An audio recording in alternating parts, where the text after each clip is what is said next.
이 시간도 하나님의 크신 은혜와 사랑이 저와 여러분에 가득하길 주의 이름으로 축원합니다. 여러분,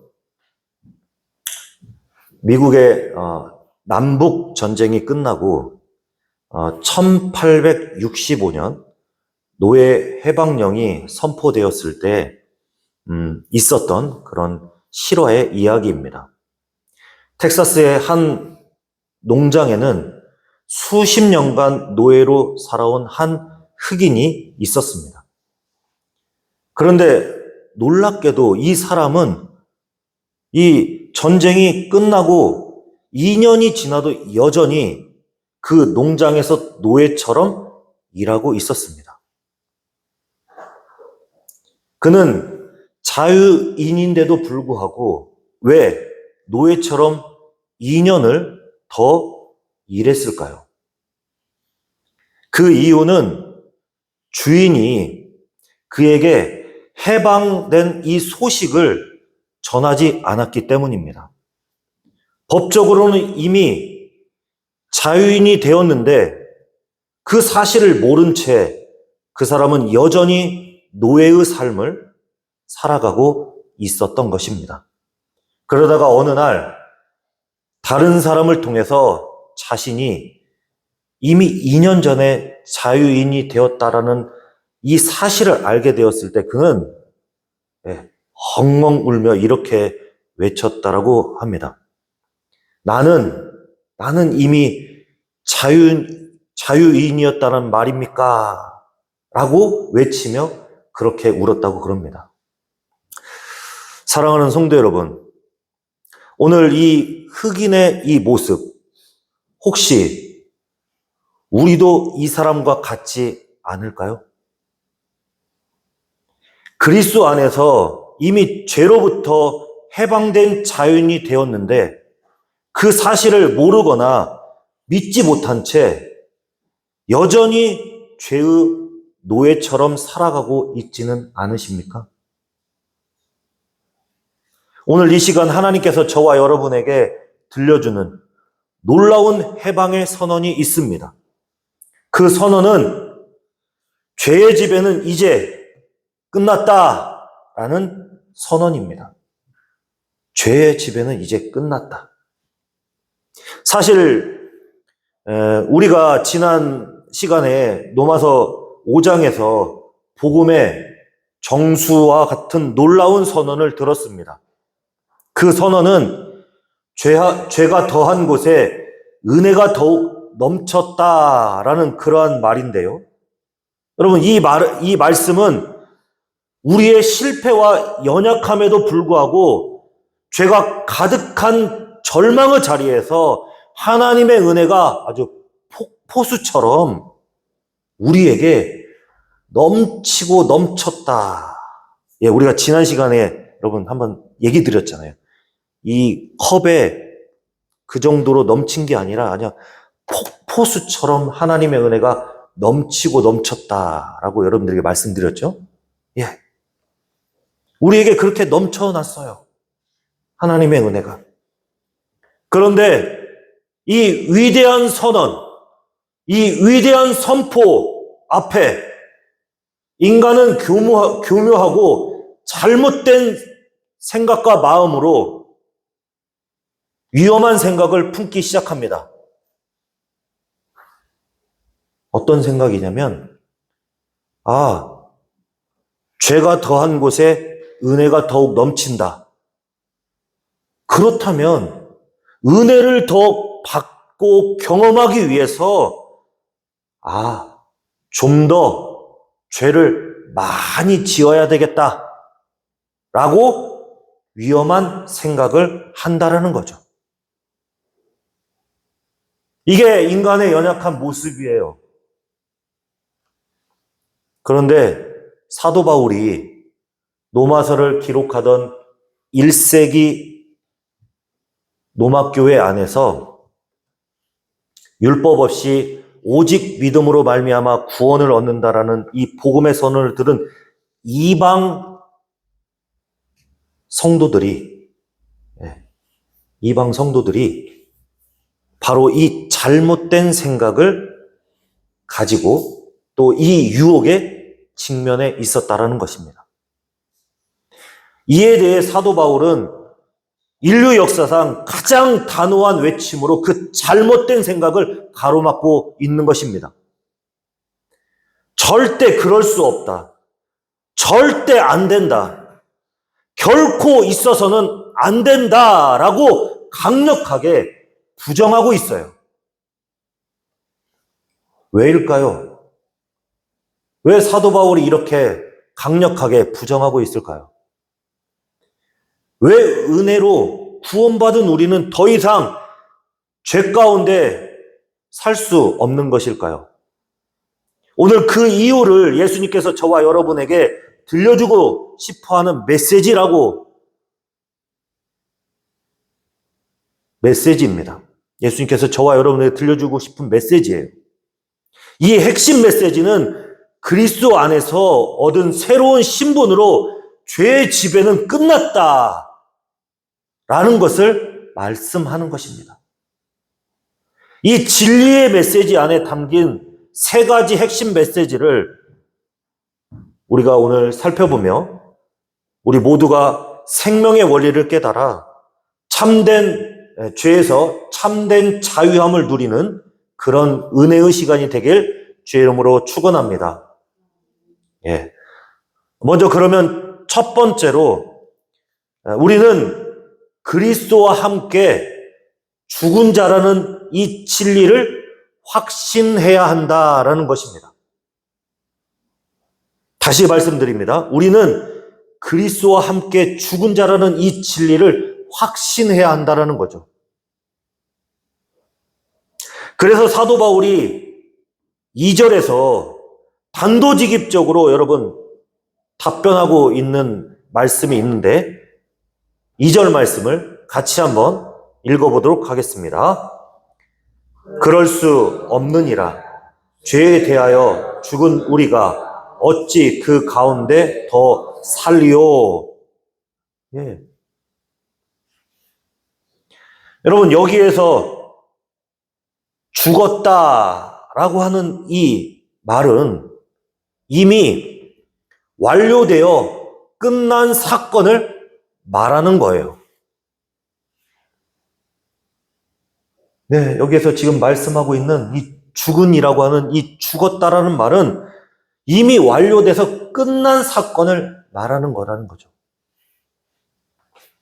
이것은 죽으려고 노력한다라는 그런 뜻이 아니라 과거의 한 시점에 이미 일어난 그 사건, 이미 그 사건이 완료되어 더 이상 돌이킬 수 없는 객관적인 사실이라는 것을 이야기하는 거예요. 그럼 2절은 어떤 객관적인 사실을 말하는 것일까요, 여러분? 2절은 바로 저와 여러분이 죄에 대하여 이미 죽었다라는 이 사실을 객관적으로 말하고 있는 것입니다. 죄에 대하여 이미 죽었다. 여러분, 우리가 죽은 적이 없는데 그렇다면 우리가 언제 죽었던 것일까요? 그것은 2000년 전 예수님께서 골고다 십자가에서 못 박히신 바로 그때 우리도 예수 안에서 함께 죽은 그런 사실이 있다라는 것입니다. 이것은 우리의 느낌이나 경험이 아니라 하나님께서 선포하신 변하지 않는 진리라는 사실을 기억하시기 바랍니다. 그렇다면 어떻게 우리가 죄에 대해 죽을 수 있었을까요? 바울은 3절에서 그 비밀을 우리에게 풀어주고 있는데, 자, 본문 3절 말씀을 같이 한번 읽어보도록 하겠습니다. 무릇 그리스도 예수와 합하여 세례를 받은 우리는 그의 죽으심과 합하여 세례를 받은 줄을 알지 못하느냐. 아멘.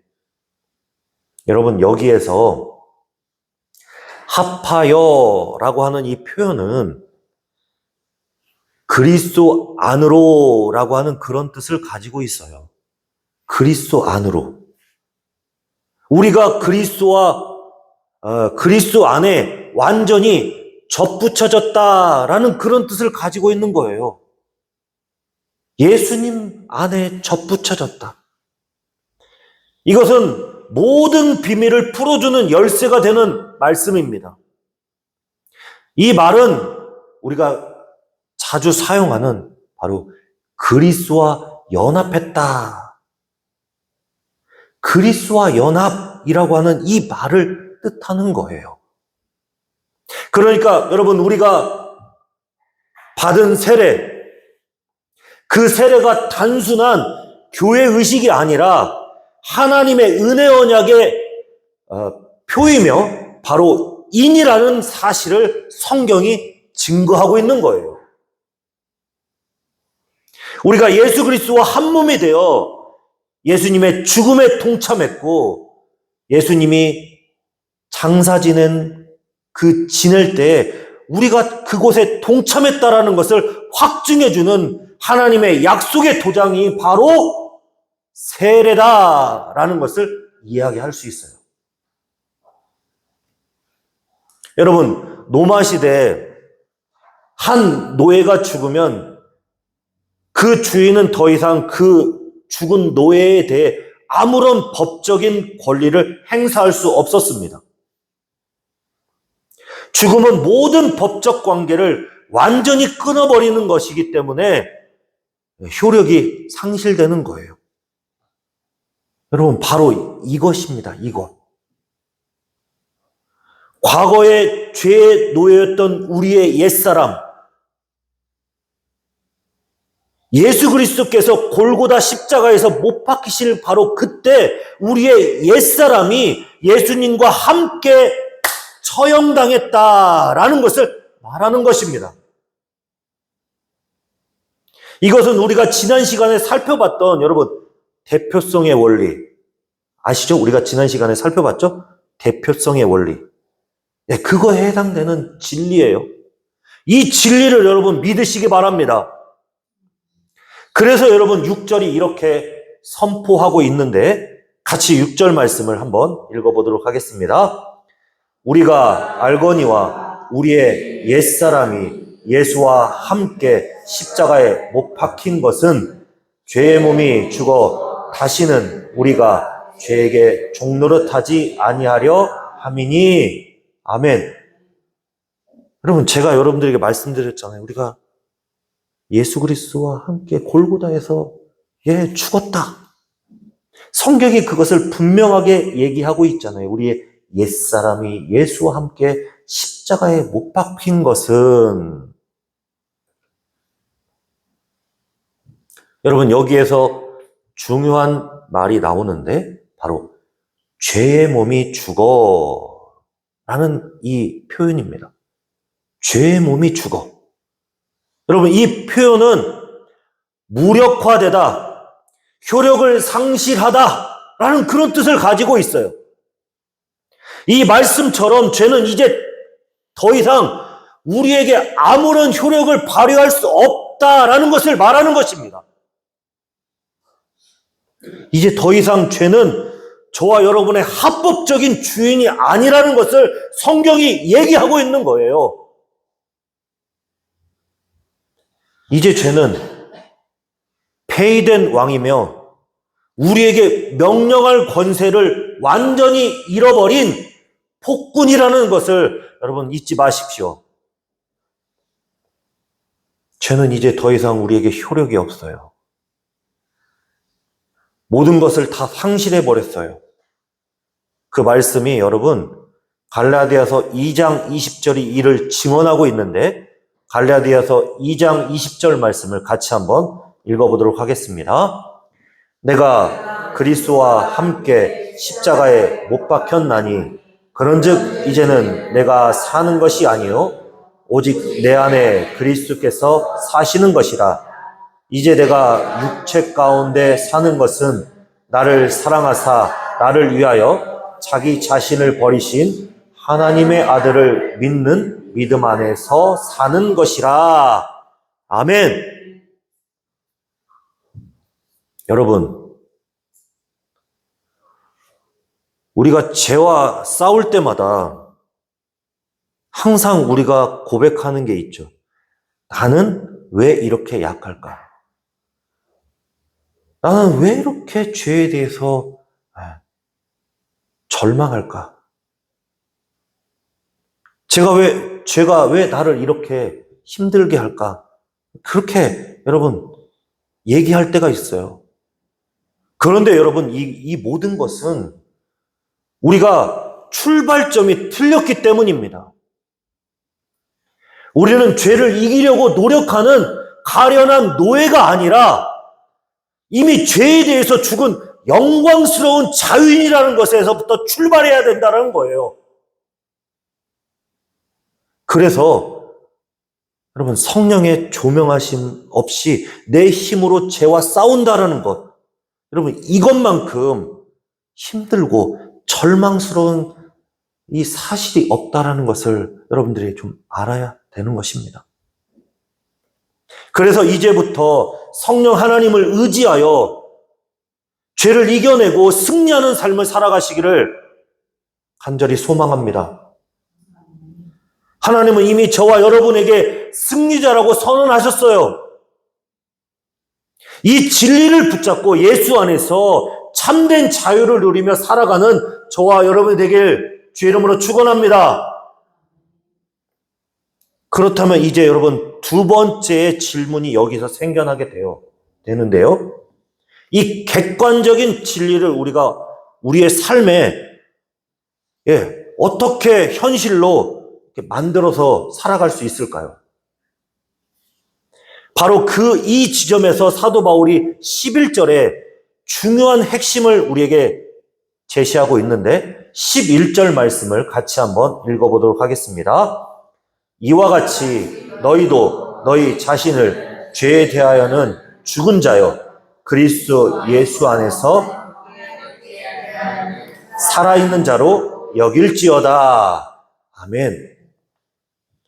여러분 여기에서 두 번째 진리가 등장하고 있어요. 이 진리를 성령의 도우심으로 믿음으로 여겨야 한다는 것을 기억하시기 바랍니다.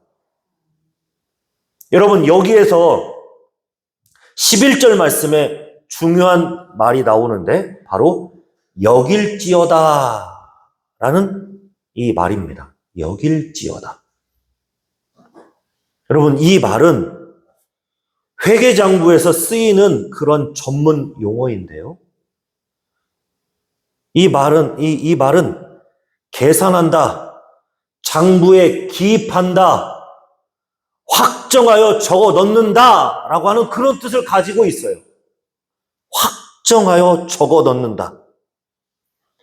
이것은 없는 사실을 그냥 억지로 상상해서 기록하는 것이 아니라 이미 하나님께서 예수 그리스도 안에서 이루어 놓으신 그 객관적인 사실, 뭐죠? 우리가 십자가에서 예수님과 함께 죽었다. 우리가 죽었기 때문에 죄의 모든 것이 다 효력이 상실했다라는 그 사실을 우리의 영적 장부에 기록하라라고 하는 하나님의 명령이라는 것입니다. 우리가 그리스도와 함께 죽었다. 그것을 우리의 영적 장부에 기록하라는 하나님의 명령이에요. 여러분 제가 쉬운 비유를 하나 들어볼까요? 어떤 사람이 저에게 10억 원의 돈을 입금해줬다라고 하는 이 은행의 공식 통보를 제가 받았다라고 한번 생각해 보십시오. 그런데 여러분, 제가 지갑을 딱 열어서 보니까 현금이 10,000원밖에 없어요. 그래서 제가 이렇게 말합니다. 아이고, 나는 진짜 가난한 사람이네. 여러분, 이렇게 말하는 거, 이거는 어리석은 거예요. 왜 그렇습니까? 여러분, 이거는 제 감정이나 내 감정으로 나는 가난해 라고 말해서도 안 돼요. 왜 그럽니까? 은행의 장부에 이미 10억이라는 그 사실이 찍혀 있잖아요. 그 근거로 우리가 이제는 내가 생각하고 행동해야 돼요. 나는 10억 원을 가진 사람처럼 행동해야 된다라는 거예요. 이거와 마찬가지라는 것입니다. 죄의 유혹이 찾아와서 마음이 흔들리고 넘어질 때 우리의 감정은 속삭입니다. 봐봐. 너는 어쩔 수 없어. 너는 여전히 죄인이야. 너는 죄의 노예야. 여러분, 이렇게 죄가 속삭일 때마다 우리는 바로 그때 하나님의 그 명령으로 쓰여진 영적 장부를 펼쳐야 하는 거예요. 그리고 성령의 능력으로 우리는 선포해야 합니다. 나는 이미 예수님 안에서 죄에 대해서 죽은 자다. 나는 예수님과 함께 죽었기 때문에 죄의 효력이 없다라는 그런 사실을 고백해야 되는 것입니다. 여러분, 바로 이런 고백이 제가 오늘 11절에서 얘기하는 바로 여길지어다라고 하는 이 말의 의미라는 거예요. 그런데 여러분, 여기서 중요한 것은 우리가 이것을 그냥 자기 암시나 의지력으로 하라는 것이 아닙니다. 성령 하나님께서 우리의 마음을 조명하시고 깨닫게 하실 때 비로소 여러분 우리가 이 진리를 진리답게 선포할 수 있고 믿음으로 여길 수 있게 되는 거예요. 그래서 여러분 고린도전서 2장 14절이 우리에게 이렇게 증거하고 있는데 고린도전서 2장 14절 말씀을 같이 한번 읽어보도록 하겠습니다. 육에 속한 사람은 하나님의 성령의 일들을 받지 아니하나니 이는 그것들이 그에게는 어리석게 보임이요 또한 그는 그것들을 알 수도 없나니 그러한 일은 영적으로 분별되기 때문이라. 아멘. 제가 말씀드렸잖아요. 성령의 조명하심으로 우리가 이 진리를 진리로 받아들이고 믿음으로 여겨야 된다는 거예요. 세상은 끊임없이 우리에게 속삭입니다. 네가 느끼는 대로 그냥 그렇게 살아봐. 네 감정이 우선이야. 네 감정이 먼저야. 네 감정이 진실이야. 그대로 살아. 여러분, 이게 세상적인 가치관이에요. 그러나 성경은 정반대로 말합니다. 그 말씀이 요한복음 8장 32절인데 자, 한번 읽어볼까요? 진리를 알지니 진리가 너희를 자유롭게 하리라. 아멘. 진리가 너희를 자유롭게 하리라. 사랑하는 성도 여러분, 우리가 삶을 살아갈 때 이 두 가지를 꼭 점검하셔야 합니다. 내가 지금 성령의 능력으로 이 진리를, 이 객관적인 진리를 내가 받아들이며 살아가고 있는가? 이거 한 가지를 점검하셔야 되고, 또 하나는 하나님의 말씀을 내 감정보다 더 신뢰하고 하나님의 말씀을 더 사모하고 있는가? 라고 하는 이 사실을 여러분 계속해서 점검하셔야 돼요. 그래야만 이 객관적인 사실을 정말 믿음으로 받아들여서 이 믿음으로 여겨져서 내 믿음이 더욱 굳건하게 선다라는 것입니다. 그렇기 때문에 더욱 오늘 선포되는 이 진리를 받아들여 정말 예수님 안에서 자유함을 누리는 그런 저와 여러분이 되길 주의 이름으로 축원합니다. 그리고 이 진리의 말씀을 여러분 믿음으로 우리가 여기기 시작한다면 반드시 나타나는 자연스러운 결과가 있다고 사도 바울이 우리에게 말합니다.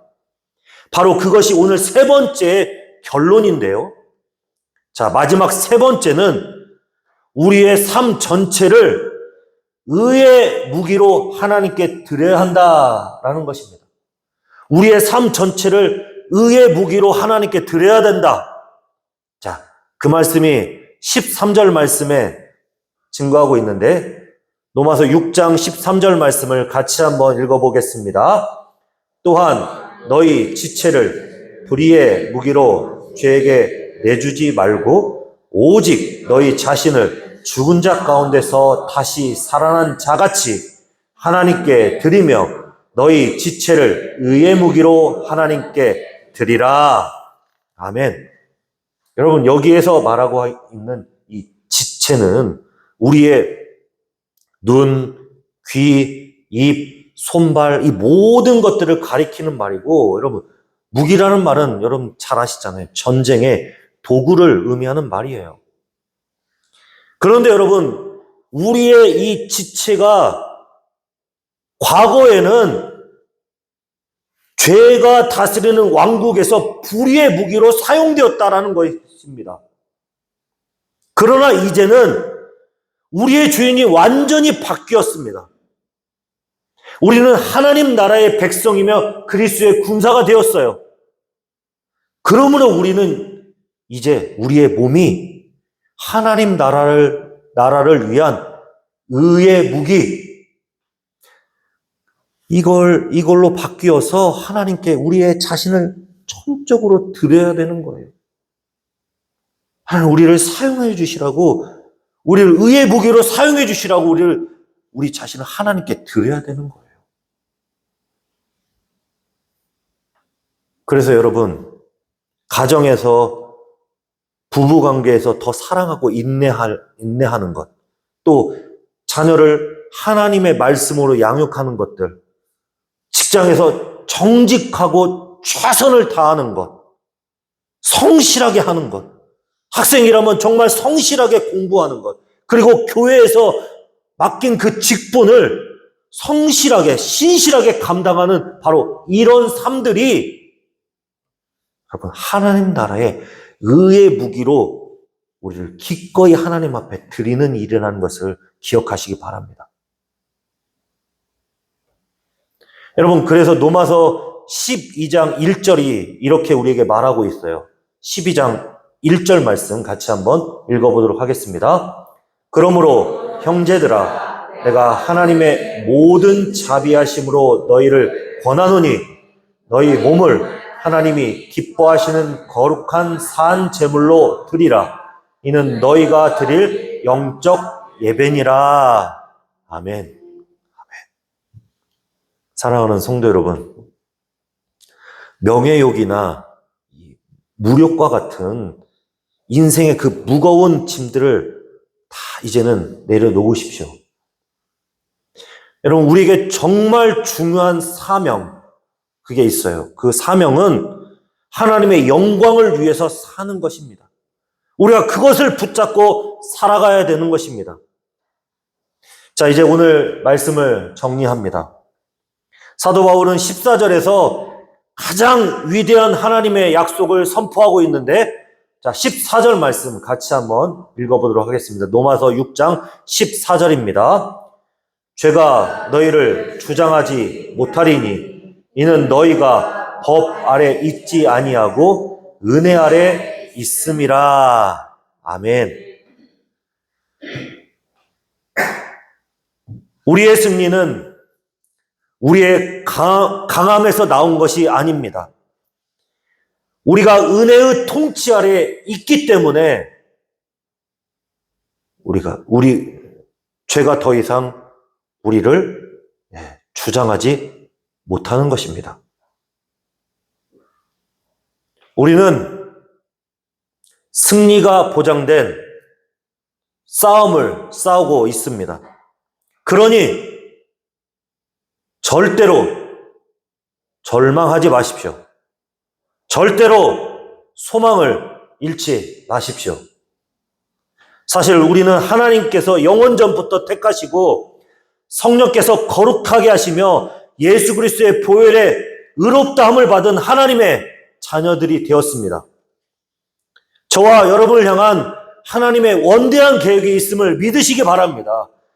그것들은 우리가 이 땅에서 죄의 노예로 살아가려고 하는 것이 아니라 그리스도 안에서 영광스러운 자유인으로 왕 같은 제사장으로 살게 하시려고 하는 하나님의 계획이 있다라는 거예요.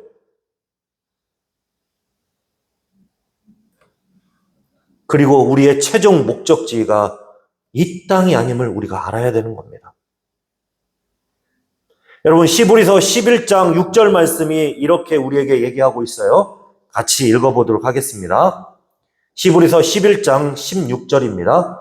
그들이 이제는 더 나은 본향을 사모하니 곧 하늘에 있는 것이라. 이러므로 하나님이 그들의 하나님이라 일컬음을 받으심을 부끄러워하지 아니하시고 그들을 위하여 한 성을 예비하셨느니라. 아멘. 이 땅의 삶은 영원한 천국 본향을 가는 작은 다리와 같습니다. 우리는 이 땅에서 잠시 나그네로 살아가지만 우리의 신분은 영광스러운 나그네이며 소망 있는 나그네입니다. 그러니 여러분, 마지막으로 이 한 말씀 함께 읽고 이 말씀을 붙들고 여러분 같이 한번 읽어보도록 하겠습니다. 갈라디아서 5장 1절 말씀인데요. 같이 읽어보겠습니다. 그리스도께서 우리를 자유롭게 하려고 자유를 주셨으니 그러므로 굳건하게 서서 다시는 종의 멍에를 매지 말라. 아멘. 다시 한번 읽어볼까요? 갈라디아서 5장 1절 말씀 진짜 중요한데 같이 한번 읽어보겠습니다. 그리스도께서 우리를 자유롭게 하려고 자유를 주셨으니 그러므로 굳건하게 서서 다시는 종의 멍에를 매지 말라. 아멘. 왜 그리스도께서 우리에게 자유를 주셨습니까?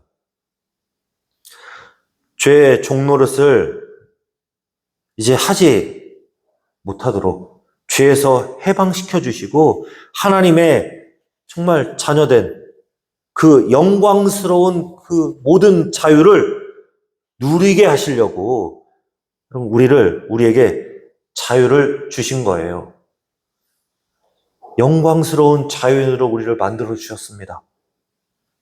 그러므로 이제 우리가 할 일은 분명합니다. 오늘 우리가 들은 이 진리를 기억하고 들은 말씀대로 한 주간 영광스러운 자유인답게 그렇게 자유함을 누리며 살아가기를 간절히 소원합니다. 우리는 그리스도와 함께 영광의 잔치에 참여할 자들입니다. 이 진리를 믿음으로 여겨야 합니다. 그리고 우리의 삶을 의의 무기로 하나님 앞에 드려야 합니다. 사랑하는 성도 여러분, 죄의 지배는 이제 끝났습니다. 우리는 이제 자유인입니다.